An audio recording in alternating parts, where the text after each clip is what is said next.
Welcome to the Center for International Security and Cooperation's weekly research seminar. And it's a pleasure today to welcome our guest speaker, Professor Peter Andreas. He's a John Hay Professor of International Studies at the Watson Institute at Brown University, where he's been there now almost 2 decades. Prolific author of 11 books, focused on everything from illicit borders to illicit activity and cross-national crime, to a political memoir that he wrote a few years ago. But today he's here to talk to us about his new book, Killer High, A History of War and Sex Drugs. Started reading it. It's really well written, a very interesting topic. Congratulations, an Oxford University Press book.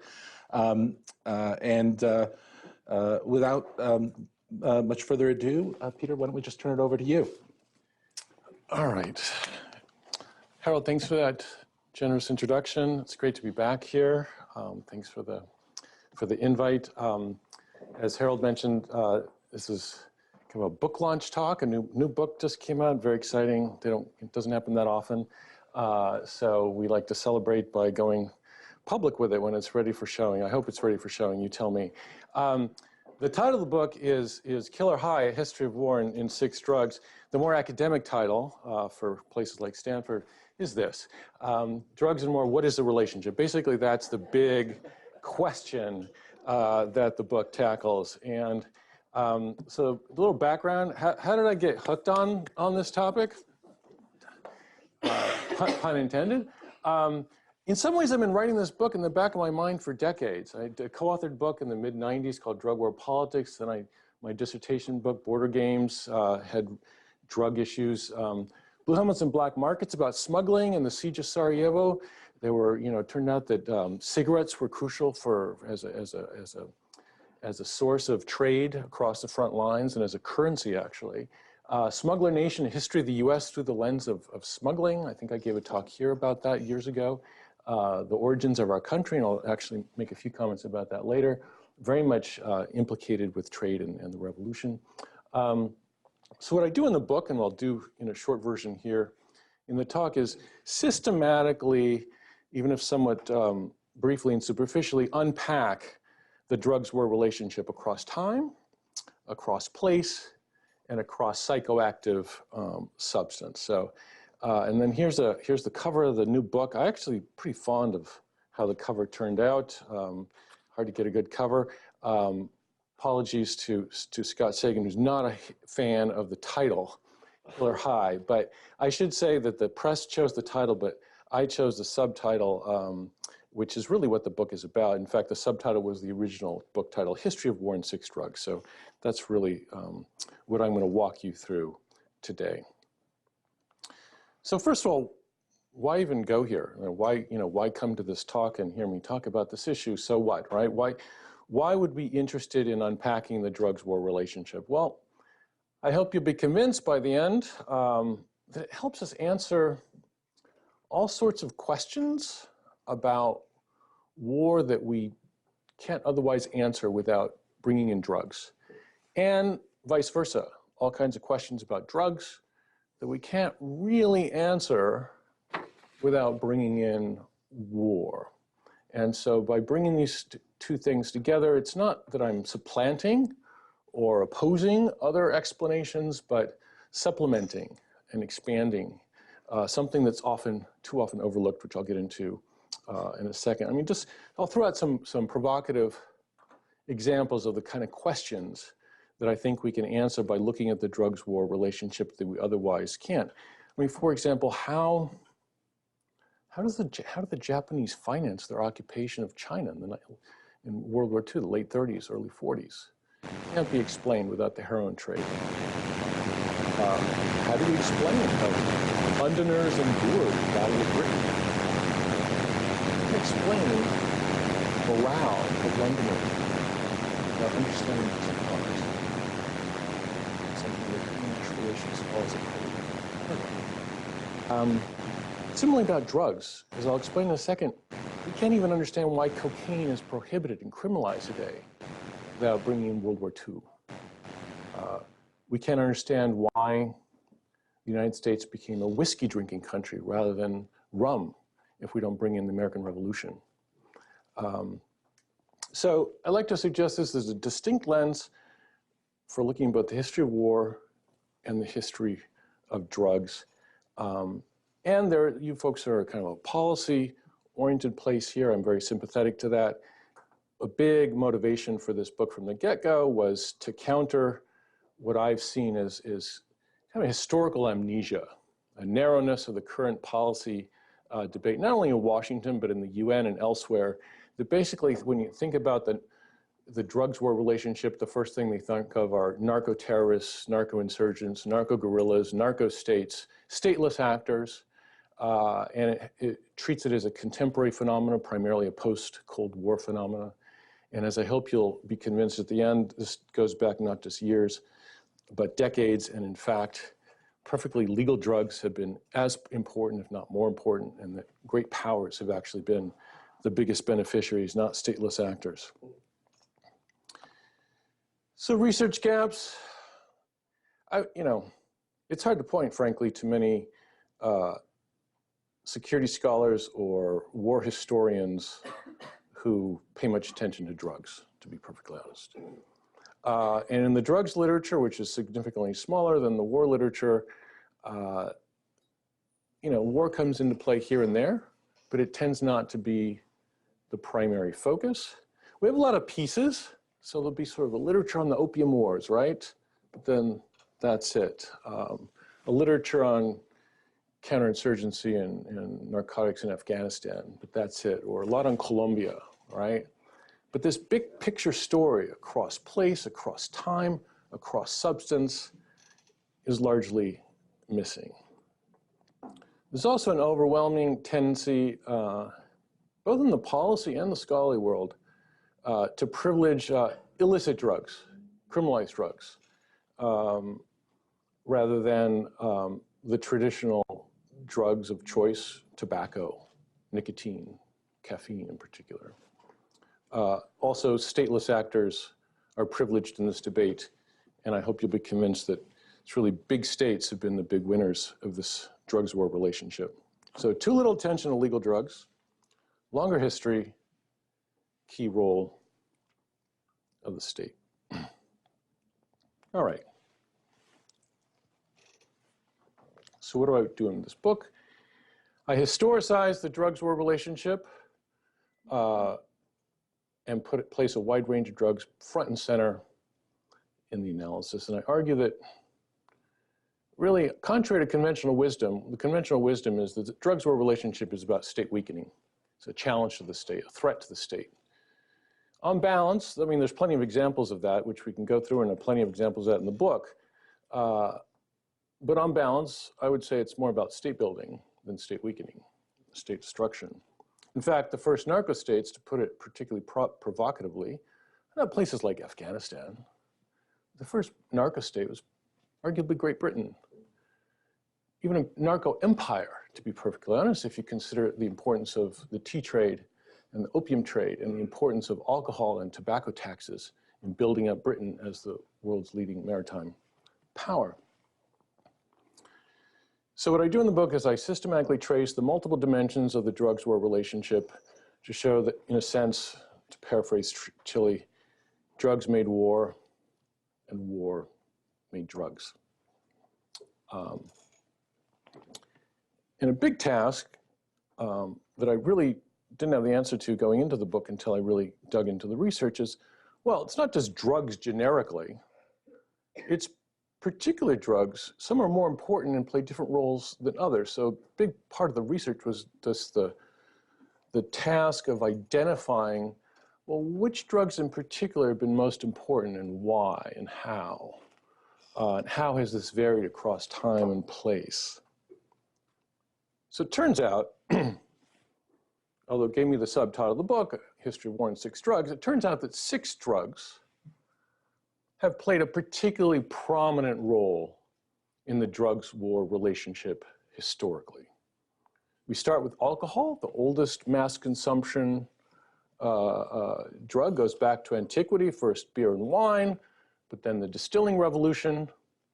Lots of examples of its importance in preparation for war in terms of taxation, preparing for battle, actually being drunk on the battlefield, celebrating victories and defeats.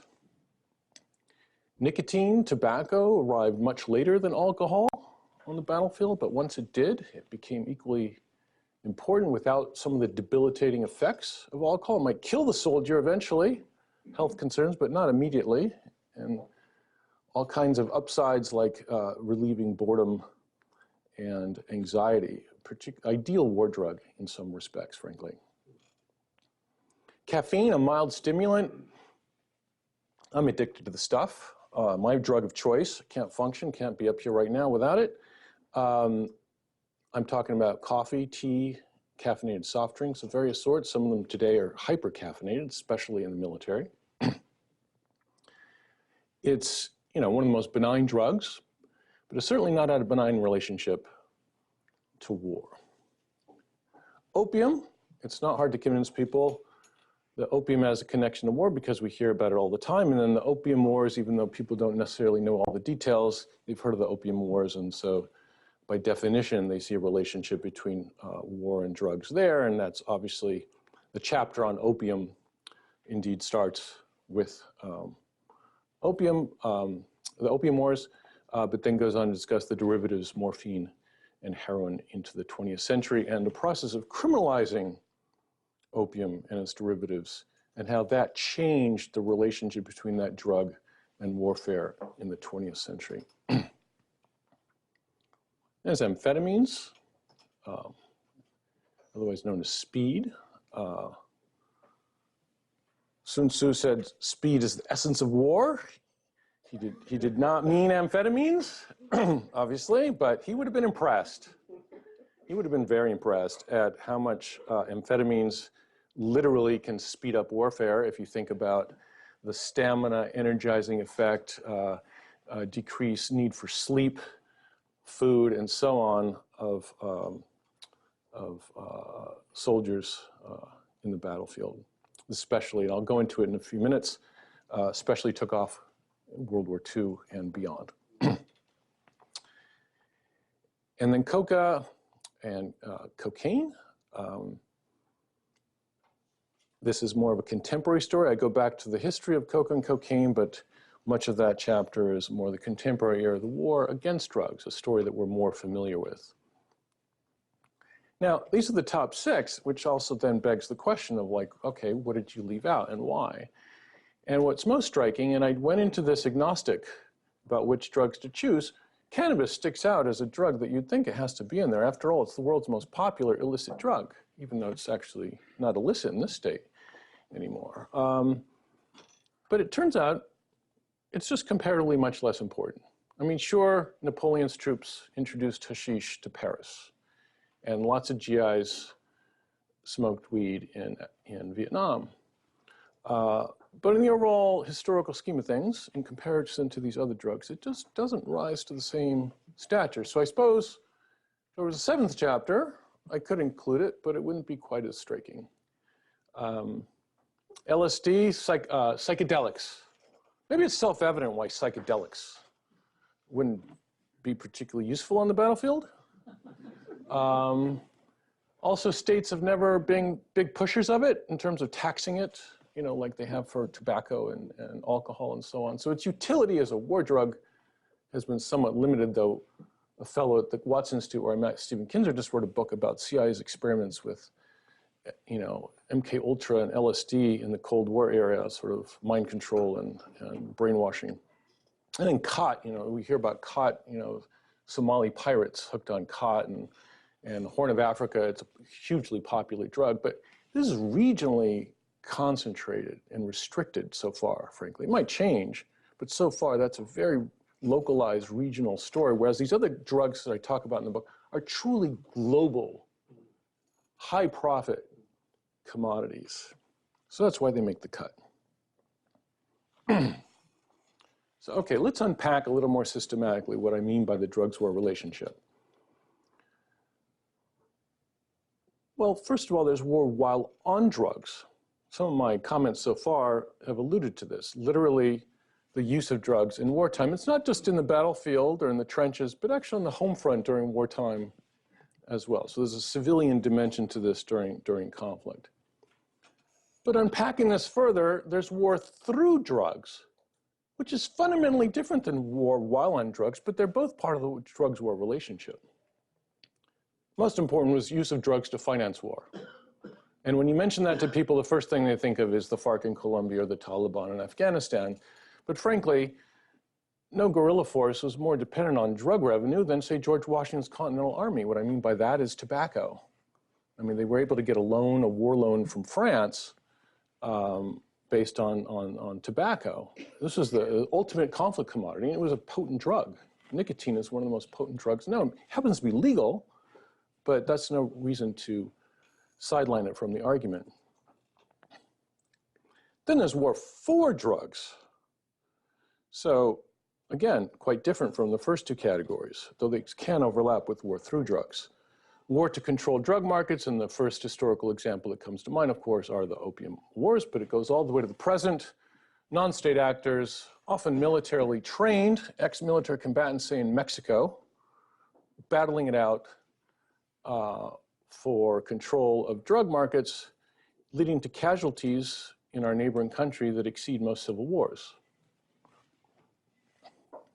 Then there's a war against drugs. Again, these categories they're distinct, but they start to interact, overlap. War against drugs, what I mean by that is not war against drugs as metaphor. Nixon announced a war against drugs, and it was, a big media sensation, but it was a metaphor. He didn't really send in the troops. Now we have war against drugs that's fully militarized in some places and partially militarized in others. And cocaine, as I will explain towards the end of the talk, was sort of the lead drug in driving that militarization. Last but not least, and too often overlooked, is the legacy of war for drug preferences, drug habits. Different drugs, as I'll explain in a minute, have been winners and losers from wars, just like countries or societies or nations. Different drugs become more popular, get suppressed, get recategorized, get diverted as a result of war, both legal and illegal. All right. Everything I've said so far can be summed up here. I can just stop talking and just hand this out to you, and you can look at it at your leisure. But I put this in the conclusion of the book. Unfortunately, on my screen it's not blacked out. Okay. I don't know how well you can see this, especially in the back, but what I do is I put the 5 categories, the dimensions of war-drug relationship here, and then I put the 6 drugs across, include cannabis for a comparison. And then I basically rank them in their relevance across drugs. And so alcohol scores high, war while on drugs, war through drugs, war for drugs very low, war against drugs low to moderate. You could say alcohol prohibition in some ways, moderate. And drugs after were very high. Alcohol preferences historically have been dramatically shaped by warfare. But then I just do the same thing down. And what's striking is that, all the 6 score high in at least one dimension. Cannabis doesn't score high in any of them, though is on the map. So that's interesting. So to make the top 6, you have to score high on one dimension, but they're all very different. So amphetamines, is very high war while on drugs, but actually pretty low war through drugs. Now we could quibble. Some might say, well, it should have been low/moderate. But my point is that there's these variations, and that some score high in some realms and not in others. And so what I do is I unpack that throughout the book. So this is all a bit abstract so far and introductory. With the time I have left, I want to give you some concrete illustrations. Why the American Revolution? I chose it because actually it illustrates, it's one of the only conflicts I could find which actually encapsulates all 5 of the dimensions of the drugs-war relationship. And you can explain aspects of the outbreak of the revolution, the conduct of the revolution, and the aftermath of the revolution through looking at the drugs-war relationship. First of all, the outbreak itself. I mean, the importance, I don't have time to get into the details, but the importance of rum in fueling colonial hostilities towards the British as they were trying to suppress colonial illicit trade, frankly. New England's biggest export was rum in the late colonial period. And then, of course, we do know a lot about the Boston Tea Party, obviously a spark of revolution, maybe overstated how important the Boston Tea Party was, but it's come to symbolize. But then it fits in actually this narrative quite well. And tobacco, Southern tobacco farmers basically thinking if they rebelled, they would suddenly be unshackled from their deeply indebted status to British loaners. The conduct of the conflict itself, there's an important drugs-war relationship. All sides actually gave rum rations to those soldiers. Tobacco, as I already mentioned before, and so I won't go into it again, was the quintessential conflict commodity. So much so that the British purposely targeted and burned down tobacco fields, knowing how important it was to the Continental Army. And then the aftermath of the war, the shift from rum to whiskey. Rum was the drink of choice in colonial America after the Revolution. Oh, that's a British drink. Oh, we need to be less dependent on imports. Guess what? We can use corn produced domestically, more close by, more cheaply. It became nationalistic to drink whiskey instead of rum. Whereas the British just kept drinking rum, right? You can't explain that shift in taste without the revolution. Same with tea to coffee. Tea was the caffeinated beverage of choice. Coffee existed, but it wasn't as prominent as tea. But after the revolution, but especially after the revolutions in elsewhere in the Americas and the rise of coffee plantations in Brazil and elsewhere, we became the world's largest importer of coffee. The rise of the caffeinated soldier, I mean, it was nowhere more evident than the American Civil War, where lots of, diaries of Union soldiers, they've done a study that actually they mention coffee more often than rifle and bullets in their letters home, in their diaries. The Whiskey Rebellion. What was that? Well, a newly born nation that revolted against British taxes suddenly needs taxes to survive. And what do they go after first? Alcohol, to go fight the Barbary pirates. So Western Pennsylvania whiskey producers, whose #1 customer is in fact the US Army, rebelled against the imposition of a fairly mild whiskey tax, and George Washington and Hamilton pretty easily suppressed it. So fast forward to World War II. I already mentioned amphetamines, but there's a chapter on this. I mean, the Germans really pioneered pill popping on the battlefield. I mean, Pervitin was a methamphetamine which was handed out in millions of doses to German soldiers on the front lines, especially important in the early years of the conflict during the Blitzkrieg. I mean, if we think about the importance of, tanks and fuel for the tanks and food for the soldiers, well, why not give importance also to the drugs they're taking and keeping them awake and being able to keep moving? But it wasn't just the Germans. I mean, the Norman Ohler, a German journalist, wrote a whole book on this, but he didn't even mention in the entire book that then the British and the Americans turned to amphetamines as well. And the Japanese were giving them to not just kamikaze pilots, which is perhaps not surprising given their task, but also to defense industry workers. We're all hopped up on meth throughout the conflict. Opium and occupation, I already mentioned, Japanese in China. From the Japanese perspective, this was a pragmatic, strategic issue. They needed to fund their occupation There's a consumer base of millions of Chinese opium addicts. Why not just feed their habit and get the resources from that? From the Chinese perspective, this is poisoning the population. This is using drugs as a weapon of war, not just as a funder of war. So there's a fundamental different reading of that history from the Japanese versus the Chinese perspective. And then I mentioned earlier, different drugs are winners and losers from war. Well, World War II, amphetamines were a clear winner. I mean, Japan produced so much military-grade amphetamines during the conflict that they were then dumped on the civilian population, creating the country's first drug epidemic. No history of serious drug abuse in the country. In the 50s, suddenly they have an amphetamine epidemic, and to this day, amphetamines are the country's #1 illicit drug of choice. Caffeine, a nicer, more benign story. Things we take for granted today, the coffee break. This was institutionalized during World War II and then it became introduced in World War II, but then really institutionalized in the 1950s. Or instant coffee was an instant hit on the battlefield and then became just sort of part of everyday life in the post-war period.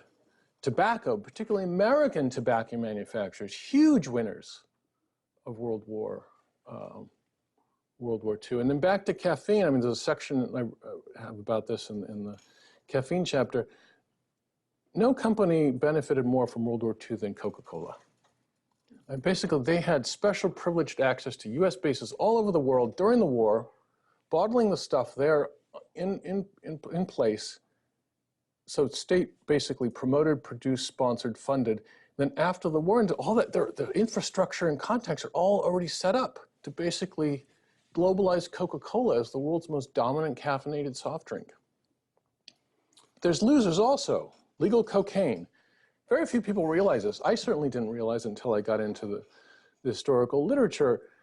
Japan had a thriving legal cocaine industry. Everyone associates it with the Andes of Peru, Bolivia, Colombia, but Java was producing coca, and Japanese pharmaceutical companies were manufacturing cocaine, and this was all put out of business by the US occupation. Legal cocaine's demise, though, created the space for illegal cocaine's rise, right? So that's what I want to turn to now, which is the last sort of set of empirical illustrations. So fast forward to the contemporary period, focus on the dimension of the drugs war relationship, war against drugs, with cocaine the leading target of the war against drugs since the 80s, really.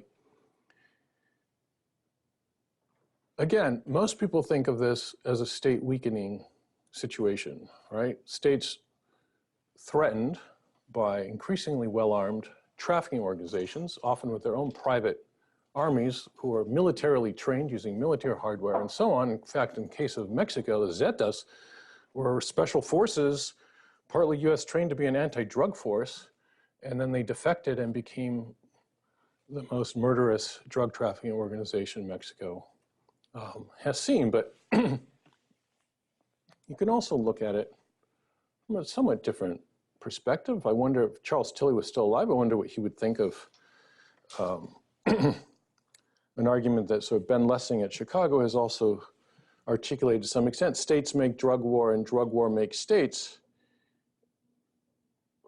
In other words, it's about threatening and weakening the state, but at the end of the day, the security apparatus of the state is significantly expanded and strengthened. I mean, look at the proliferation of SWAT teams in this country. They start out, in the 60s with nothing to do with drugs as a very specialized niche thing. But then they took off in the 80s and especially in the 90s, all pre-9/11, with drugs, cocaine in particular, as the #1 target. And now police agencies all over the country have a SWAT team. And what does this mean? This means recycled military grade, equipment, sometimes training, sometimes the actual personnel. and so on, militarized police. At the same time, we've seen military forces in other countries, say Brazil, Mexico, become turned into cops, essentially. They become frontline forces in increasingly militarized drug, which it's truly a full-blown drug war, if you will. I'm asking, Adobe's asking me to update itself. I will have to get out of this. Remind me later, yes, all right. There we go, all right, sorry about that. Glad it didn't appear there. So then, just in conclusion, since I'm probably running out of time, I hope I've convinced you that drugs-war relationship's important, that it's enduring, that it's old, it's multifaceted, multidimensional, that we should take it seriously.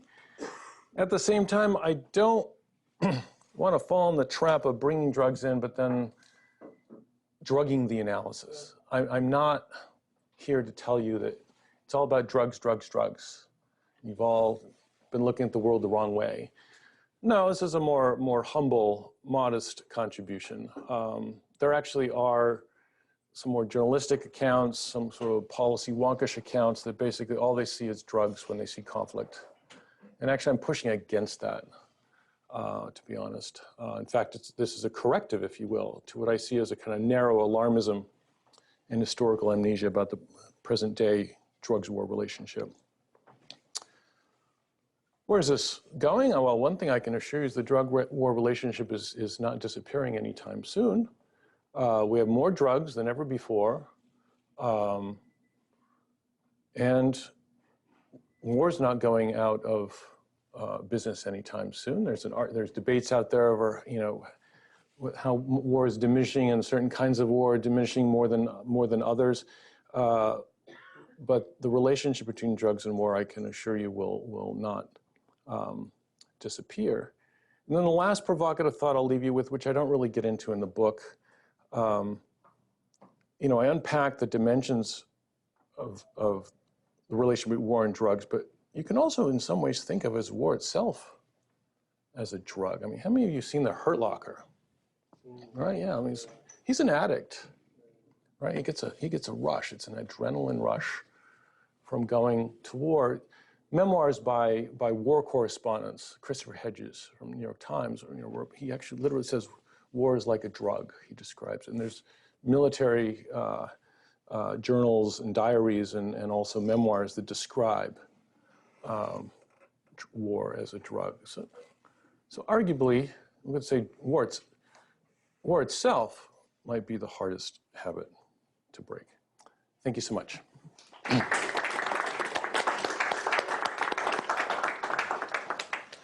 Great.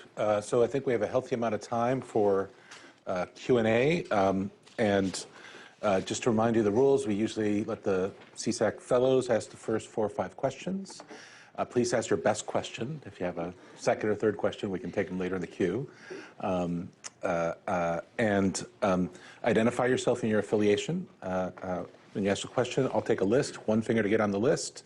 And please hold your fingers up because I haven't gotten all of you yet. And 2 fingers to jump in the matter directly at hand. Why don't we start out with Nandita? Thank you. I'm Nandita Balakrishnan. I'm a pre-doctoral fellow here at CSAC. And the thing I was curious about is exactly how important the battlefield component is, in particular whether non-war security threats can have similar implications. For example, I was wondering, kind of drawing from the American Revolution example, whether in the Cold War, for example, there would have been a preference to move away from like vodka for Americans as a result and towards something else because there's a sudden security, or whether the battlefield or the actual act of war is particularly important.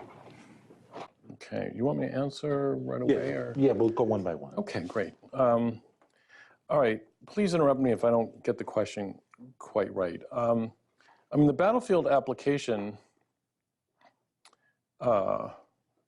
is hugely important, but it varies over time, even within the same drug. So you mentioned vodka, or let's just take hard liquor in general. At one point in time, militaries provide alcohol as part of standard rations. Today, that seems weird. It's just no longer done. Navy did it. Huh? British Navy. Until 1970s, they did it. It was pretty watered down stuff, but they were holdouts. It had pretty much disappeared from major. Now, throughout World War II, though, I mean, the French, you know, actually, it's not a funny story, but it's an ironic story. They partly blamed victory or gave credit to wine for victory in World War I, and then dramatically prepared for being able to supply the troops with wine at the outbreak of World War II. And then when they fell, they blamed wine for having, so drugs actually politically can become this thing that you give credit to, but also blame if it doesn't work out.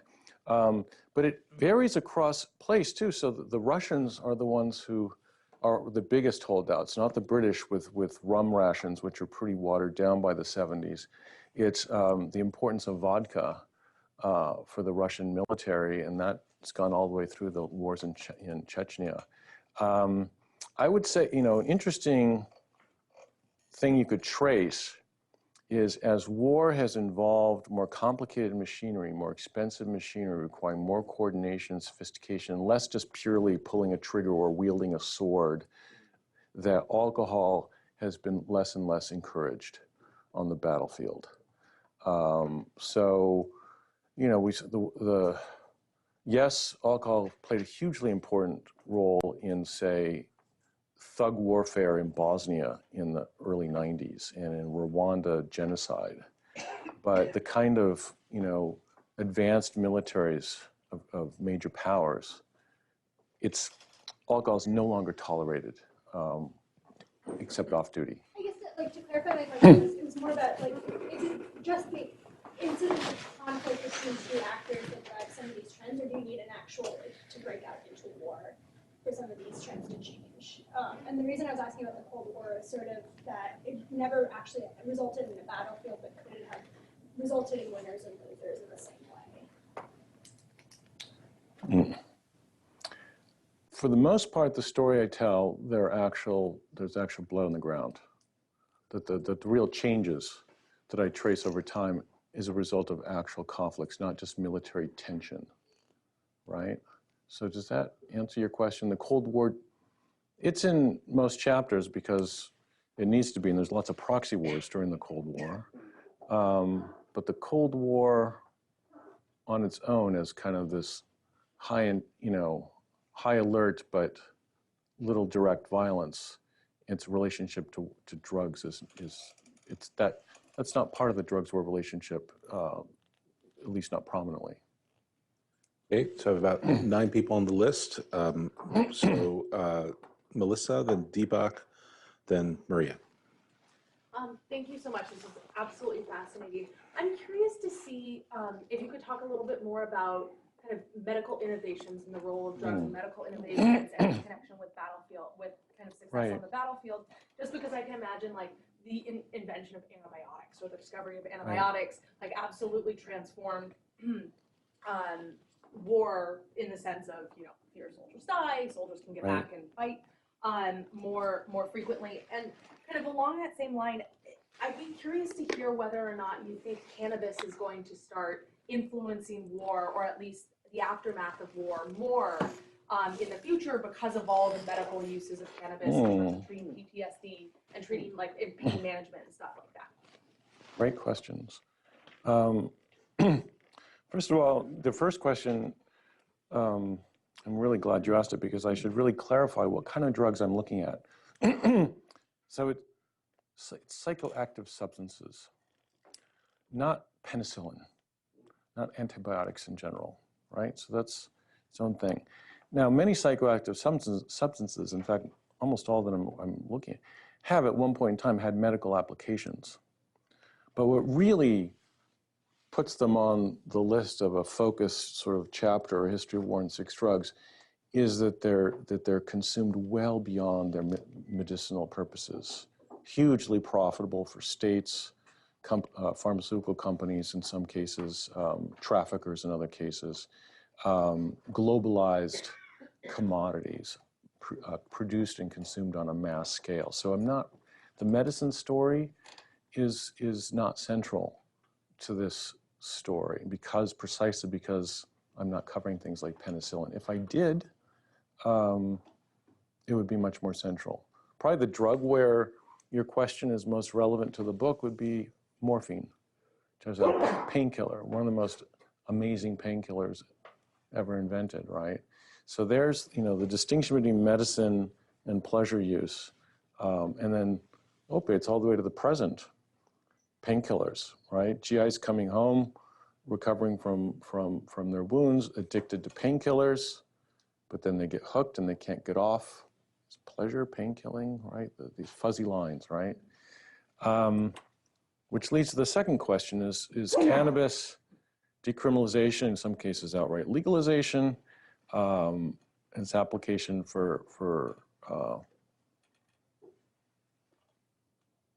post-war recovery, if you will. Instead of a war ingredient, it's a peace ingredient, if you will, right? They help you recover from war rather than go to war. Other drugs play in that role already. So ecstasy, a lot of psychiatrists have long been experimenting with ecstasy as something for PTSD, and they've done it illegally, actually sometimes risking losing their license. But there's a big push right now, microdosing of ecstasy for PTSD, and we may, the DA has been very resistant to going in that direction, but I could imagine, it wasn't that long ago that we could not imagine legalization of marijuana, frankly. And then fast forward to today, 10, 15 years later, it's spreading fast.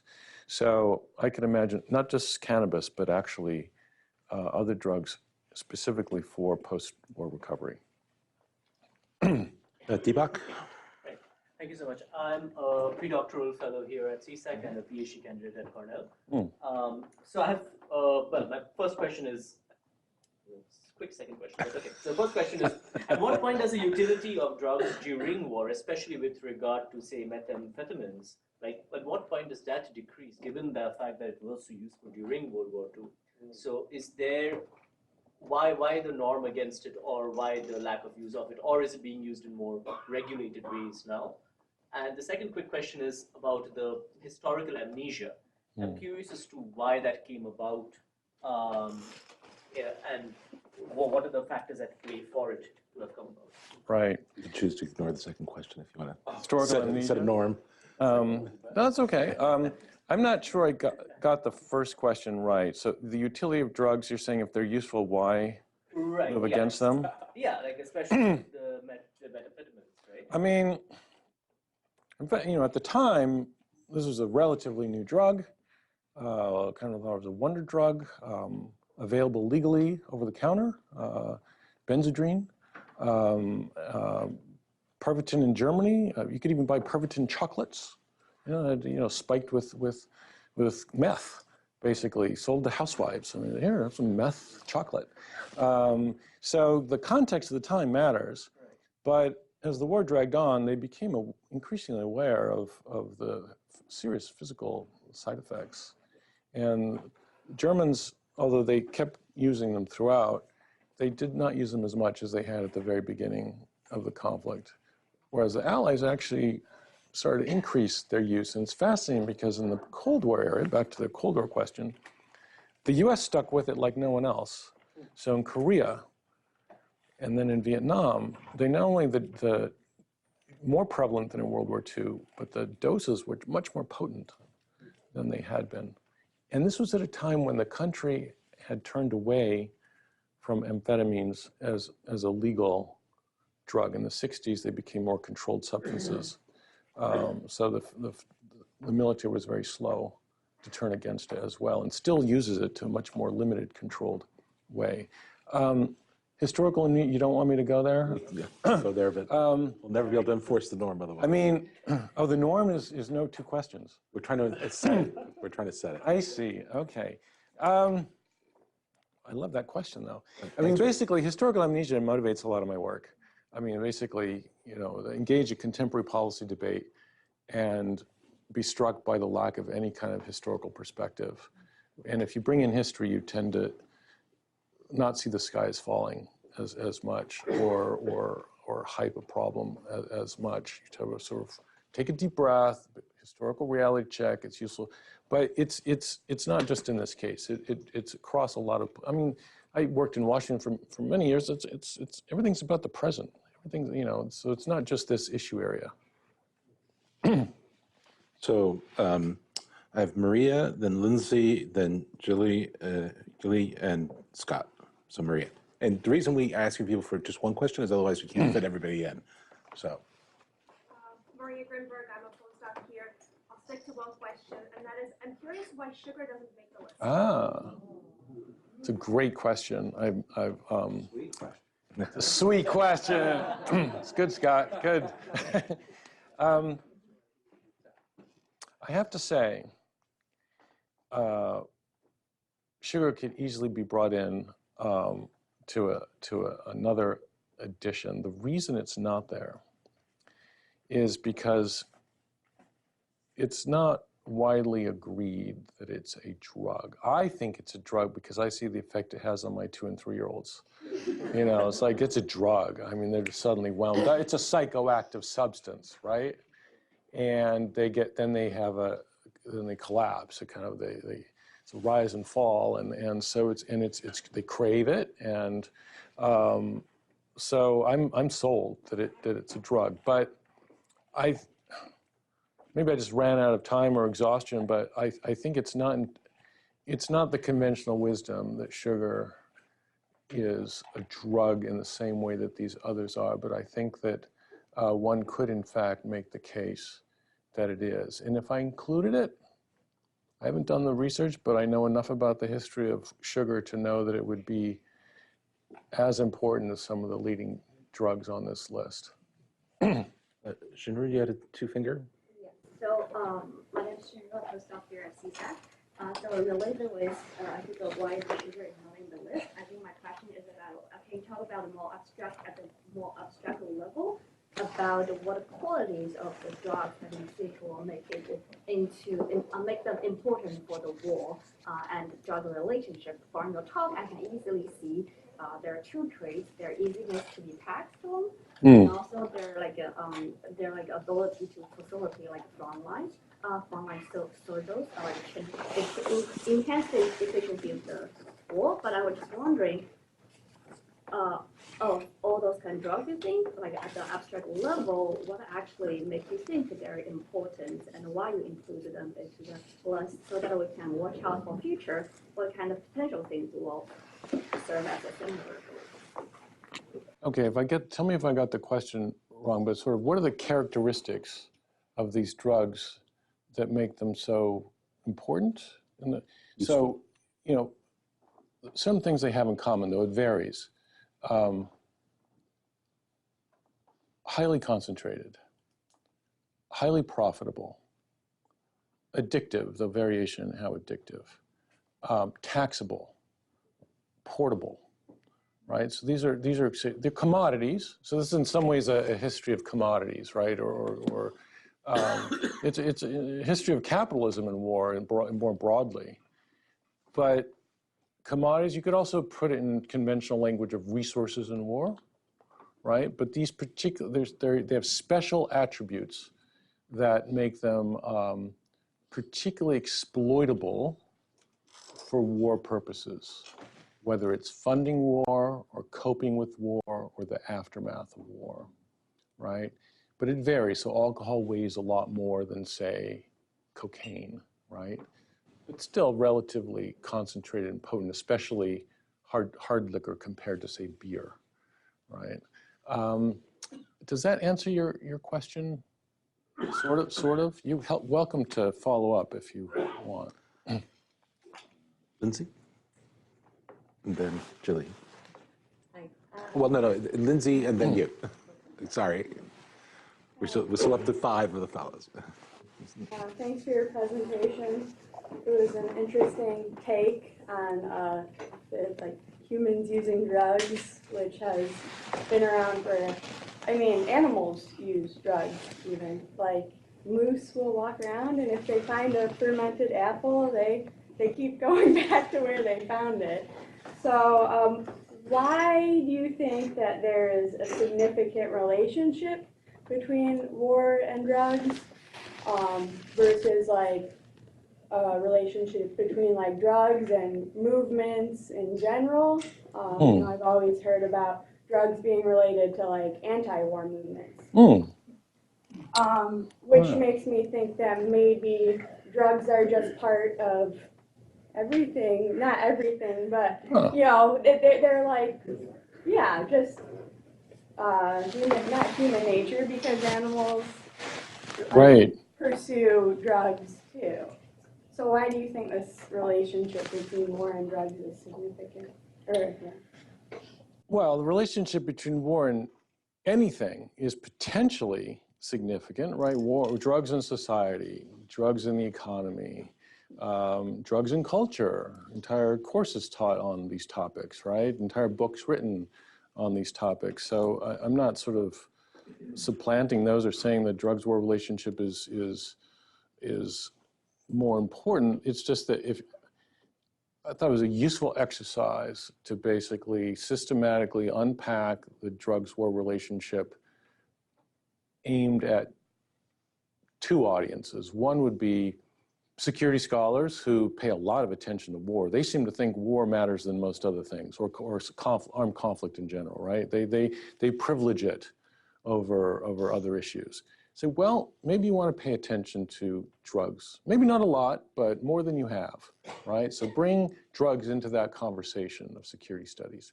The other audience would be people interested in drugs, but have absolutely no idea why their country is hooked on coffee and not tea, or why we're drinking whiskey instead of rum, or why the gin and tonic was even invented. It was in colonial India, right? These are, you know, arguably interesting questions, not just fascinating little historical tidbits, because they actually had huge financial implications. So actually, now that I think about it, it's not just a drugs and war story, but ultimately it's a drugs and state building story.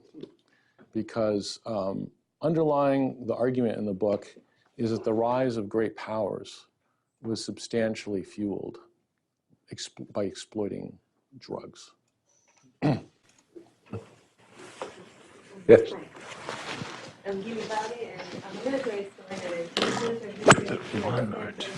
and I think this is a very interesting topic. I'd like to get into the actual details here. I understand the argument that drugs will definitely fuel war in many ways, but what I struggled to find when you were sort of, you know, going through it was a single campaign. I'll make it even easier. A single battle that is decided due to use of drugs, and or lost due to use of drugs. And I can guarantee it to you with 100% assurance that the French did not lose in 1941 because of wine or lack thereof. Right. So I wonder if there's a single battle, modern battle, in which drugs are more important than, say, certain tactics or doctrine or operational level. I wonder. I mean, the Russians are absolutely convinced they lost the Russia-Japanese war because of vodka. It led to prohibiting vodka ultimately in Russia. You know, I'm not a Russia specialist or a specialist on that war, but people I respect, you know, written the history of vodka, and Pat Hurley, a colleague actually in history department, passed away a few years ago, you know, foremost historian of vodka probably in the world, actually thinks this was hugely important. So it's hard to measure exactly, but the funding of conflict, it's not just use of the drug in conflict. You're asked to focus on a battle that was won or lost because of use on the battlefield. And I gave you a couple of examples which may or may not convince you. But I think this isn't just, that's only one of the 5 dimensions. I'd say even more is the use of drug revenue to pay for war. And the Tsar was able to build up the largest standing army in Europe through vodka revenue. Right? Right. But I am, as a military historian, I'm focused more on on the use. Right. I mean, the other issue is it's not so much always, winning or losing the battle, but the legacy. So, for example, U.S. GIs using heroin in Vietnam. Of course, that's not why the U.S. lost the war in Vietnam, but that's part of the narrative. And that's part of what gave Nixon the opening to declare war on drugs, is because, look, we have all these GIs coming back addicted to heroin, and this is a national crisis. And so it was consequential that the narrative was that we have thousands of American GIs returning hooked on dope, on heroin, high-grade heroin, like never before. But again, the actual battle in Vietnam that you could point to, in fact, I would argue that drugs such as alcohol, amphetamines, tobacco were more important than heroin in Vietnam. I'm Scott Sagan. I'm a senior fellow, so I get on the fellows list, at least.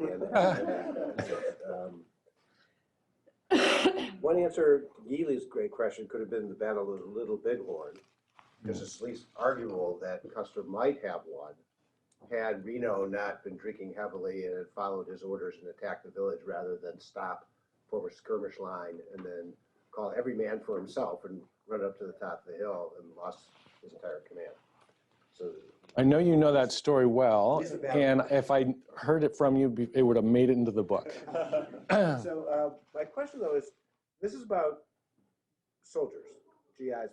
Can you talk a bit about drugs and leadership decision-making in war? And to what degree is this a story of leaders using drugs, I wouldn't say appropriately, but in ways that did not harm decision-making? Or is the balance more the Hitler story or other stories about people using drugs in ways that were more debilitating to decision-making? Yeah, you're right. Mostly we talked about soldiers, and there's a lot about soldiers' use of drugs in the book, but it goes all the way to the top. Alexander the Great was a drunkard, and he spread his fondness for wine to wherever he went. General Grant, Ulysses Grant, was probably America's most famous drunk military figure. But it's interesting. He was quite functional drunk. And so when there were complaints about his drinking, this is all on the record, Lincoln responded saying, whatever he's drinking, I want more of it distributed to my other generals so that maybe they can, for a change, win a battle. So he not only tolerated, but he pushed back hard against those who because guess what the fear is? You take away the guy's booze and he will be dysfunctional. And there's a case to be made for that. He was also addicted to cigars, I believe, or cigarettes. Killed him, yes, exactly. Fast forward to Kennedy, Cuban Missile Crisis. He was pumped up on amphetamines the whole time. Dr. Feelgood, I don't know how many people you know this story. He had a physician who gave him injections that included amphetamines. His first time he met Khrushchev, he was on amphetamines. This first televised debate with Nixon, he was on amphetamines. So leaders and drugs, could be, it's in here, but it could be much more actually. There's now, I mean, frankly, all the way to the present, there's a lot of rumor and discussion of whether our own commander-in-chief is on Adderall for attention deficit disorder. But if he is, why would it be a big surprise? He's following in those footsteps of a lot of leaders across time and place, whether it's generals or I mean, Churchill. He was so, I should find the quote, he's a brilliant quote maker about the importance of whiskey. He says, it's so important, I believe in drinking it during meals and all the time in between, right? So he started the day with whiskey and he ended the day with whiskey as well. And of course, he also was quite fond of tobacco. I have myself on the list, Peter, and I wonder if you'd reflect on this state-making relationship with drugs that you say is a big theme of the book. And it strikes me that some of your earlier stories, the opium war, the wine, states were able to tax those because they're legal drugs. Right. They're able to regulate those markets. But more recently, quite a few drugs have been fenced off as illicit, and therefore those resources are available to non-state actors for taxation and regulation. Why, in your argument, why wouldn't states want to claim back those markets if they are so helpful for state building, financing, et cetera, et cetera? Why leave, for example, cocaine illegal, where you could use it instead to fuel state making, let's say in Colombia or Peru? So, I mean, obviously the normative context has changed, and it's unthinkable. I mean, what's fascinating is that all these former presidents of Latin America, after they leave office, declare their allegiance to drug legalization. But while they're in office, they don't say that, notice. And the drug that's gained the most ground for decriminalization and legalization is cannabis. It's not heroin and cocaine. What's fascinating to me, including the state of California, one of the primary arguments for legalizing marijuana was money. Colorado, we're going to raise all this revenue, and they are raising a lot of revenue. A major reason for the repeal of prohibition was the Depression. People still remember, it was only a 13-year-old experiment, so people remembered how much revenue was coming in from alcohol taxes. 13 years later, they didn't have that revenue, and they were desperate for it, and so part of the argument for repealing alcohol was revenue. So actually, there's some cases of decriminalization precisely because of that, but I think it's considered so far taboo to do that for certain drugs. The other thing I would say is that one huge historical change, states are far less dependent on drug revenue than they were historically because the tax base has been significantly diversified. So the US had a national income tax early in the 20th century. Before that, they were very reliant on tobacco taxes, alcohol taxes, customs duties, and so on. Whereas once you implement the national income tax, that actually paved the way for contemplating. That was an argument for prohibition, actually. We can afford to prohibit this stuff because we don't need the money as much as we used to. Okay. So I don't know, but that's a good question. I mean, the last thing I'll say is that the non-state actors that are, they are able to essentially tax illegal drugs. And in the case of the Taliban, created a state and then were deposed not because of their drug ties, but because of their terrorist ties. Two finger? Yeah, I guess my question was basically also on like the non-state actors and if you saw like similar stuff or trends happening on those levels as well. Or you said also, like colonial powers used these drug things to build state power. And so what effect would that have on their colonies then as a consequence? Or is that outside of the scope of That might be outside of the scope. Yeah, sorry. The scope of the two finger, maybe not the scope of the. I mean, the first part of your question I thought was sort of related to the last thing I said, which was, the Taliban basically emerged. I'm also not a historian, so I don't know where to draw the lines on these. I mean, the Taliban emerged from sort of a chaotic warlord era in Afghanistan after the Soviets withdrew, and one of their victories was that they were able to capitalize on the opium trade better than others, and therefore, and then when they took power, although they had religious qualms about opium, they made peace with it because they said, well, it's for the infidels. It's not being locally consumed, even though actually next door in Pakistan, a heroin epidemic.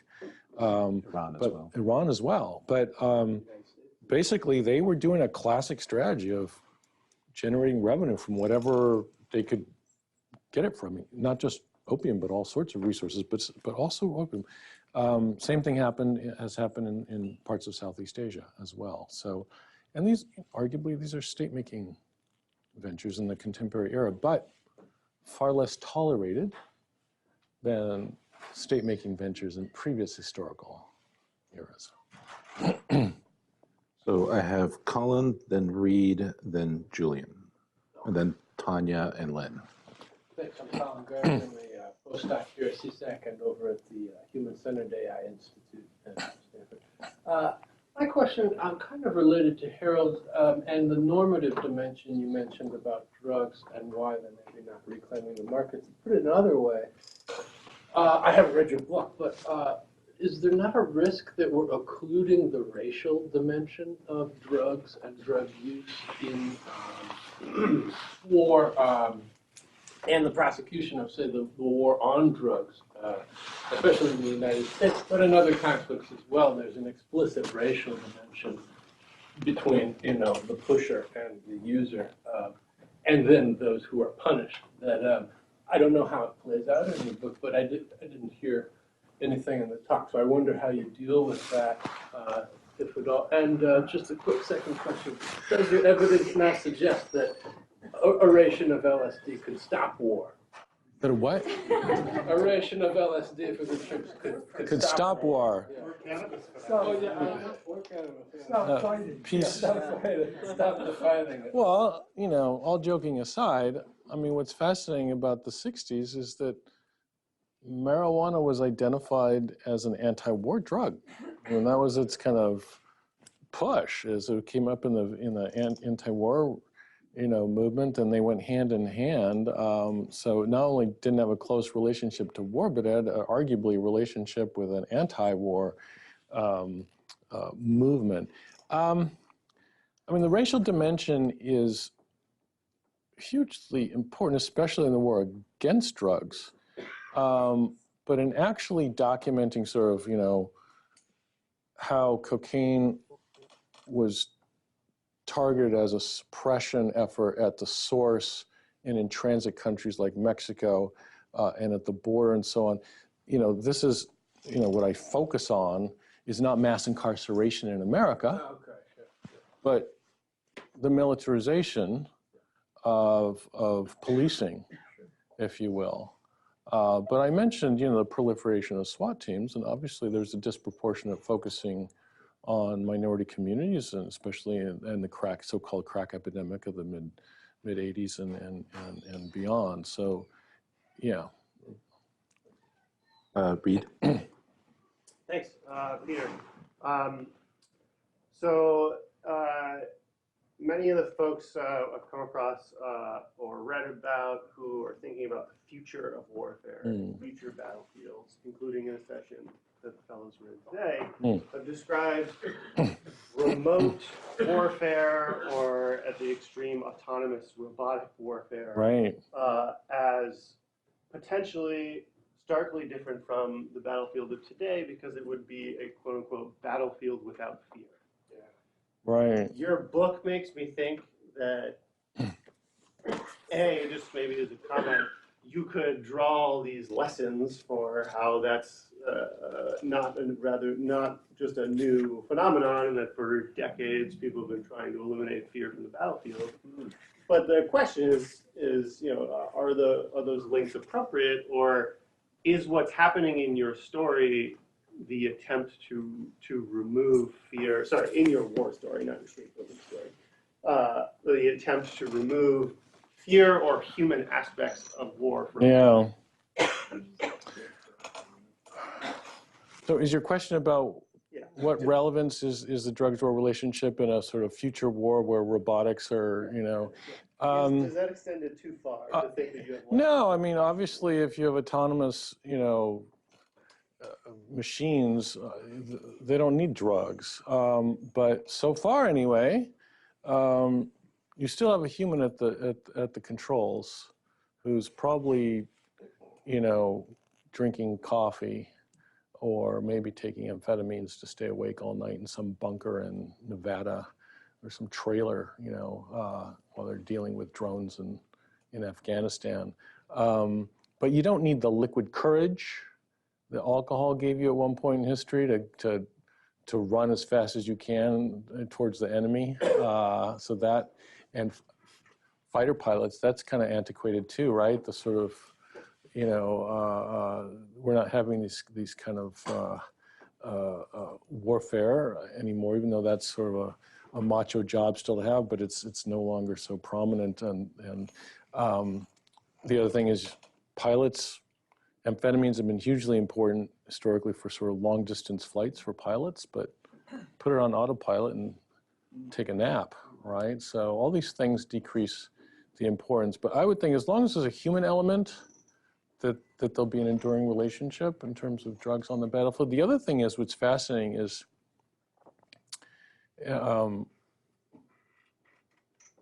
people are surviving wars far more than ever before. And when they survive wars, that also means they're on a lot more drugs. So, opioids, particularly painkillers. So, part of what's going on is, deaths are down, but injuries are up, and you come back, and part of your recovery from war is increased dependence on drugs. In Vietnam, a lot of, one could argue that a lot of soldiers were self-medicated through all kinds of drugs. Now, there's just so many different drugs you can get on the battlefield. We have some great quotes in the book about some, just hand you a baggie of stuff, and it's all the state's the pusher, right? It's all pharmaceuticals. And some of those drugs stay with you after you've come home. Julian. Oh, two finger, yes. There are stories about people in Vietnam not taking their anti-malarials. They refused to, so that they would get malaria and wash out. And they couldn't be persuaded to do that. There's an interesting angle, yeah. Thanks. I'm Julian, a postdoc at CSEC. I have a question of the use of drug as a weapon of war. Right. That was actually my first intuition when I saw the topic of your research. Using drug to debilitate or handicap the enemy troops or civilian forces. Right. So obviously the Opium War is one of these example, I believe, where the Chinese said that the British have debilitated their population. Yes. In order to facilitate the invasion of China. So I was wondering why you didn't include that into the 5 dimension, and also is there other example of this use of drug almost as a chemical weapon in other instances of history? Yeah, it is included. Drug as a weapon of war is a subcategory of war through drugs. Okay. I'm primarily interested in war through drugs in terms of drug finance, but you can also say war through drugs, meaning using drugs as a weapon. And we have lots of historical examples of this, including, Germans retreating at the end of World War II from Russia and deliberately leaving alcohol behind because Russians were so fond of booze, they thought it would slow them down. In their pursuit of it didn't slow them down. They drank a lot and they kept going. But that's just one of many examples. I mean, there's even stories just like that that go all the way back to Roman times. What's fascinating is that calling it a weapon of war is a political act as well. So I mentioned that from the Chinese perspective, the Japanese were using heroin as a weapon of war. But from the Japanese perspective, they were just using it as a revenue maker, so pragmatic issue. Similarly, from the Chinese perspective, the opium wars were about poisoning the population. It's been part of a sort of mindset, the sort of Chinese identity for a century afterwards, right? But from the British perspective, this was a way for them to afford to buy Chinese tea. Because basically, the only way, China had the tea, the British wanted the tea, the only thing that China population were willing to pay for was opium. The British didn't want to pay in silver, and so it was a pragmatic exchange. But from a Chinese perspective, this is poison. I think there was a two-finger in the back. Yeah, I just wanted to piggyback off of that and get a little bit more specific. I had the same impression. Can you talk maybe a little bit about fentanyl as the use of unconventional warfare? Wow. Fentanyl is mentioned briefly at the end of the book. It's a historical book, and fentanyl's a relatively new entrant to the story, but it is an opioid, so it would fit as sort of one of the 6 opium and its opioids. The great irony about fentanyl is that China is the biggest exporter. So I'm not going to say that Chinese are deliberately exporting fentanyl is a revenge against the, opium wars, but there is a big irony here, which is at one point in time, Western powers were pushing opium on China, and now China's the biggest producer and exporter of the stuff to Western countries. But its connection to war, literally, I mean, I want to have some semblance of a confinable definition of war, so that fentanyl in general that's war. I don't go there. I mean, and maybe there's links to war that I haven't thought of about fentanyl, but mostly it's not a war story. Folks, if you could hold, I mean, I know people want to get in on this, but I have like twice as many people to get to. So if it's really a two-finger, Dave, then okay, briefly, please. Is there any evidence that you've been able to find that the Chinese state is in any way encouraging fentanyl export? I'm no expert on the fentanyl question in China. There's been some incredible investigative reporting on it recently, and in fact, a book that just came out like 3 or 4 months ago called Fentanyl Inc. And New York Times Magazine had a very impressive sort of story about sort of going inside fentanyl factories in China. I would say at the very least, one could argue that there's been a tolerance for it, just like there's been a tolerance for all sorts of things that are maybe questionable. But as a deliberate Chinese strategy, government-sponsored thing, I would be very suspicious of that sort of claim. With Tanya, Lynn, and Paul, we have 15 minutes left, so we'll see how far we get. I think we can get as far as Paul. Tanya. Great. Can I ask you to go back to the slide that has the typology? Yes. In fact, I meant to leave everyone with that slide because it can be a useful kind of. There we go. Okay, that's what you want, right? Yeah. I apologize for the small type for you guys in the back, but it does try to capture everything in one graph. So my question will be asking you to kind of push a little bit beyond what you've argued. So I'm particularly interested in the left column, the dark red stuff, and the middle three. The second, third, and fourth categories: the war through drugs, the war for drugs, and the war against the drugs. Mm-hmm. It seems to me that those would have a lot of potential to be interacting, particularly war through drugs and wars for drugs, but possibly also empirically wars against drugs being paired with wars for drugs right. in interstate sense. And I just wanted to ask, whether you've thought about that, and given your larger theme of war-making states and drug-making war and war-making drugs, whether you have a kind of quick and dirty political economy type story about what some of the precipitating conditions might be for that, or permissive conditions. And you've mentioned in your talk, you've referenced markets a couple of times, and you also mentioned state dependency on tax bases being kind of facilitating kind of conditions. But focusing on those three lines, is there any kind of proto-theory you have about when we might be most likely to identify or to see these kinds of dynamics popping up, or how we would diagnose things that we might already be seeing but not be seeing right. aspects of it? I'm not sure. In fact, I doubt this is a good answer to your question, but I can say fairly confidently that in cases of war against drugs, say to Mexico today, you also see a lot of interaction with war for drugs and war through drugs. And so once you punch in war against drugs, you often add war through drugs and war for drugs. But you often aren't going to get war while on drugs at all. It's not as, I mean, sure, Mexicans. The first one and the fifth one seem to be very different. That's why I was focused First one, on, right. War while on Yes. drugs and war and drugs afterwards Right. seem to be really different. But 2, 3, and 4 seem to have some potential theoretical interrelationship. Yes, it's just that war against drugs almost always has also war for drugs and war through drugs. But war through drugs doesn't necessarily have the others. I mean, so I mean, the Russians building up their army through vodka revenue. There's no war against drugs in that story.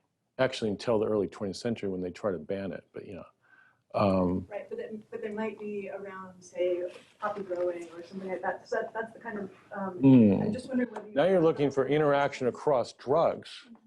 but also feeling more through drugs. So I was wondering whether you thought about how those categories might map onto like a broader theory about.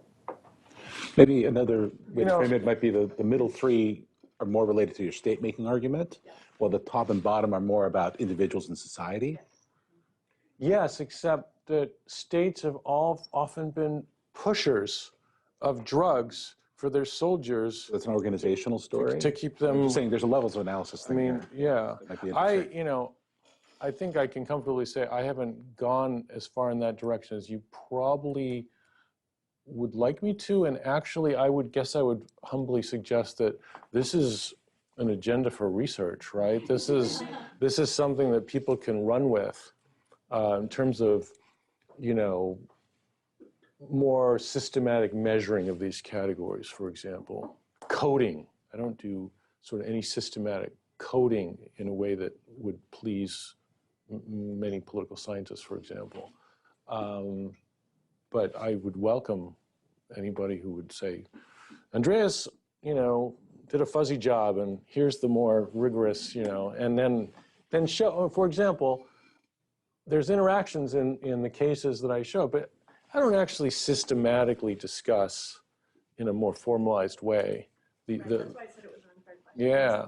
No, I would be thrilled if someone did that. Lynn and Paul? Lynn? Lynn and I am retired from CSAC.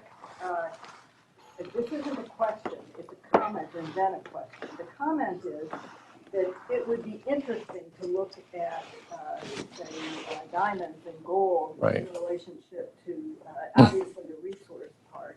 But maybe there are a lot more interactions in it. It could give a different sense of dimension, but that's a comment. The question is, you're saying this is historical.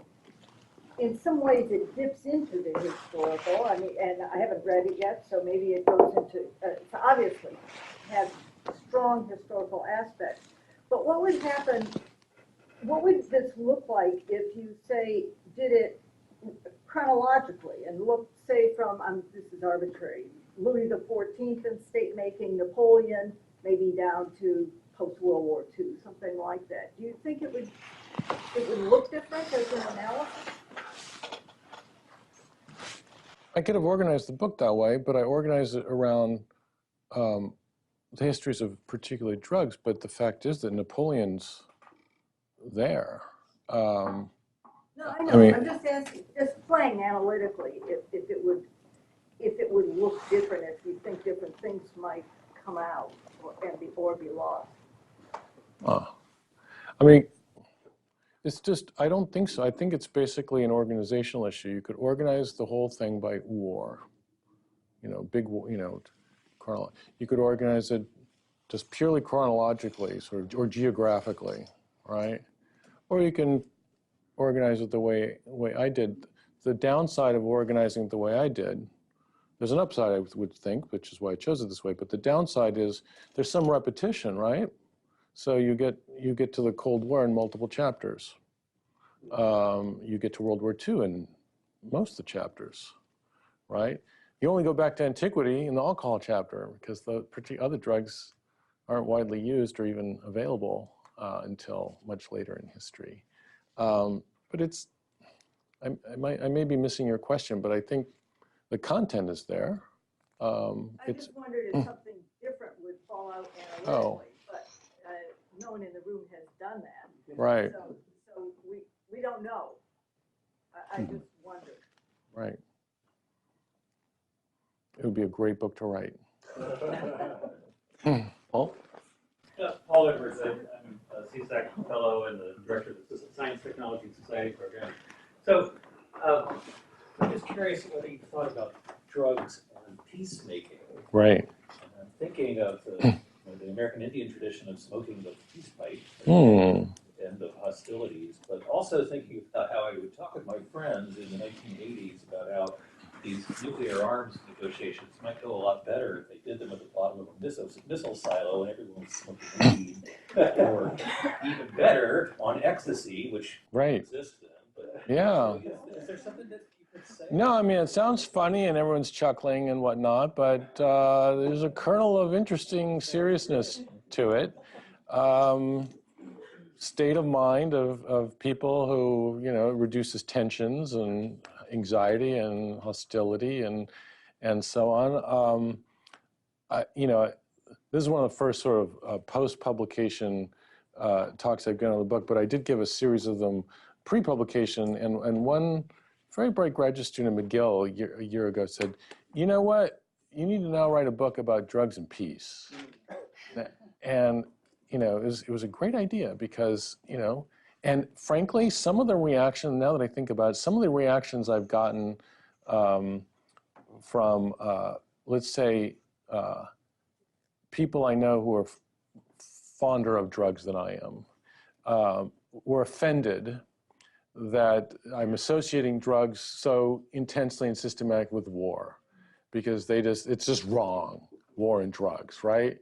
And so I don't think there's anything contradictory. It would be helping fill in the historical record. I mean, I do have a few examples of this. So, you know, when the Japanese surrender, you know, give them a cigarette, right? It's like a peace gesture, or right before you hang somebody or whatever. It's like this human gesture is to give someone a cigarette. There's tons of examples of cigarettes as this kind of peacemaking or sort of humanizing element. It's got a dark side. It's got a dark side too, though. So negotiating with Native Americans for their lands often involved alcohol. Arguably, you could spin that as this positive, warm and friendly, cooperative thing, but frankly, they got them drunk strategically and stole their land, right? So how you tell that story really matters. But you're definitely onto something important. I'm sorry, I forgot Lynn's question about conflict commodities. Or maybe it was your comment, because yeah. I was actually going to sneak in one more question. They're just drugs. They're all drugs here, but they have different types of effects. Yeah. You've got some stimulants up there. Yeah. You've got marijuana and opium that are depressants, and then you have alcohol, which sort of has aspects of both. Both, exactly. They take people in different directions. Yep. No, absolutely. Some drugs would not be peacemaking chemicals. So I think we have a minute left, and everybody on my list has already intervened except for Jennifer. So Jennifer, why don't you ask the last question? So Jennifer Smith-Hayes, I am the highly caffeinated military fellow. So you started out talking about how societies endure war through drugs, through use of drugs, right. And you mentioned the tea rooms. Before getting off the stage, if you would talk about the tea rooms in London that you mentioned. Tea cars, not tea rooms. Yeah, I have a whole section in the caffeine chapter about this. I knew none of this history, but one question down at the end was sort of, well, can you point to a drug really mattering in outcome of a conflict? Well, it's hard to answer that definitively, but what's striking is how much resources governments put into sustaining morale of both troops and the population by providing key things like tobacco and in some cases alcohol, but especially tea, say in the bombing of London. So these tea cars would go around systematically. They were extraordinarily careful about hiding their tea supplies and diversifying where they had them all over the country, because if they didn't want them bombed in one place because then the supply would be gone. This was a national security priority, is access to tea during the war. And if it's not that important, then you're in a war. Why spend so much time and resources in securing the tea supply and making sure that Londoners get it. So something's going on there. And so, and it was also in the war front. You would have the tea cars supplying the troops with tea. And it extends to other drugs too. So, the YMCA is delivering cartons of cigarettes to the troops. The YMCA used to be a staunch anti-tobacco organization, and then they switched when it was discovered how much the troops craved cigarettes. Is okay, we're going to give them their cigarettes, right? And so there's lots of stories in the book about the home front during war and the importance of access, sometimes through rationing, sometimes not. Okay, please join me in thanking Professor Peter Andreas.